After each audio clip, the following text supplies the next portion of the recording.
and Congresswoman Sheila Jackson-Lee. She's going to say a few words on her way over to the State of the Union.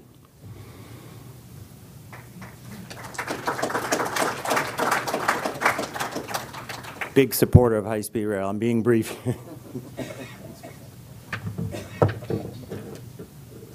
Thank you so very much, and I will start by saying thank you for likewise, Andy, inviting me back again from last year as well, and to be able to show the broad bipartisan support for high-speed rail as the next engine of the economy. And so my words are to reinforce the many friends that this organization has and to indicate how important your leadership is. I think the last time that I was here, I'm not sure if I had been to both Tokyo and Seoul, South Korea, where there is a great deal of competition on high-speed rail, and sat down with some of the leaders there. And of course, many of you know that I served previously as the ranking member and chairperson of the Transportation Security Committee, which gives me a special insight into all aspects of rail, both heavy and light rail.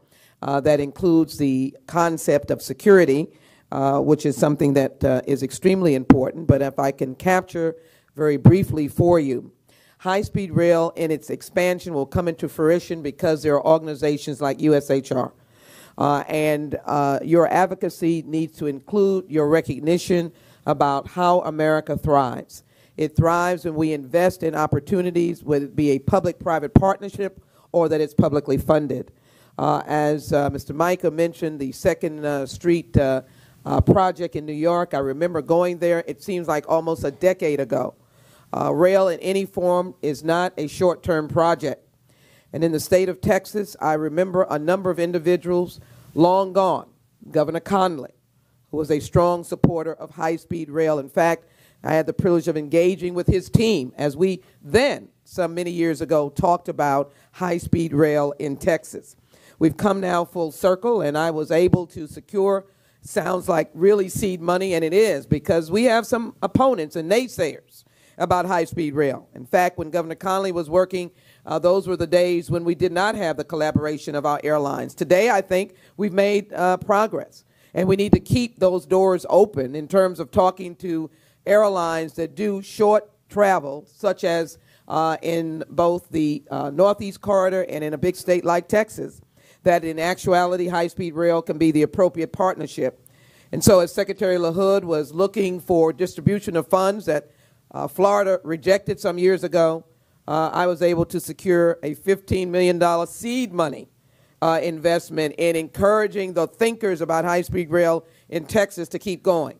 It is going to be a private project in most part, but it will be supported certainly by the eminent domain issues, the issues of collaboration with local government, which is very important, and I hope to see long-term high-speed rail in a state like Texas, which in many instances I can say, maybe you won't, we are defined by the cowboy hats we wear, the big boots, and the horses. And I tell you, it's a lot of fun doing that, and we'll never take that definition away from us, but we can benefit from high-speed rail just as a nation can. As we look in Texas about being the energy capital of the world, particularly my district, as we find new uses of natural gas and looking at the shale exploration and what it brings, Keystone Pipeline, I cannot run away from the importance of both energy security and the environment, and that's what high-speed rail generates. So you have an argument that does not ignore the diverse economies of this nation, but no one should turn high-speed rail around. Now, let me just give you some, if you will, material to utilize as we, as the Congress, engage in the question of sequestration, sequester or not. And we should have a big fat no. We should rid ourselves of the self-inflicted wound, because economists can be found more than not that says that investment helps generate growth. Growth then helps in a responsible manner to bring down the debt. Go ahead, sir. You can go ahead. I'm going to give you permission to go ahead and do that, because I hope there are more people that understand that that kind of investment can make a difference. So I would offer this statistic. We are growing to be the #1 state, but Texas is the second most populous state in the nation, and the state's population is forecasted to grow additional 9.4 million by 2035, 38.5% over the proposed 2010 levels when we had the census. What that says to me is all of the above when it comes to transportation. And if America can grasp and get its hands around getting away from the naysayers of regionalism, because, for example, let me just tell you, on Homeland Security, which has oversight over FEMA, I'm running toward the combination of dollars out of transportation appropriations and Homeland Security to help fix the rail system that have been obliterated in the Northeast, particularly in New York City at Lower Manhattan, that has eroded and certainly seen a terrible tragedy. And in order to ensure that we understand we're part of the Big Tent, I need to be able to say yes to helping them partnership now with funds from the state and their own base, tax base, and own resource base to be able to get that system moving forward. You know, I can never leave the microphone by not indicating that the importance of high-speed rail is the importance of business and the importance of small business and the importance of minority-owned businesses. We can make this a big pot and a pot that there is a lot of stakeholders.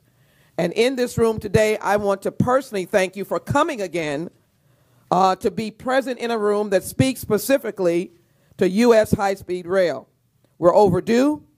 Our European friends did it how many eons ago? Our Asian friends certainly.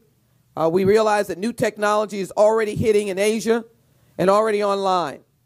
And so I would make the argument that there are great opportunities for partnerships and that you should seek, Andy, to increase the membership of members who can articulate but also convince to our friends the importance of the next generation of technology and transportation, of the vitality of a high-speed rail in terms of security and in terms of a balance between the environment and our energy needs, and certainly to bring people together and to promote business. The U.S. high-speed rail is on the right track. Thank you all so very much.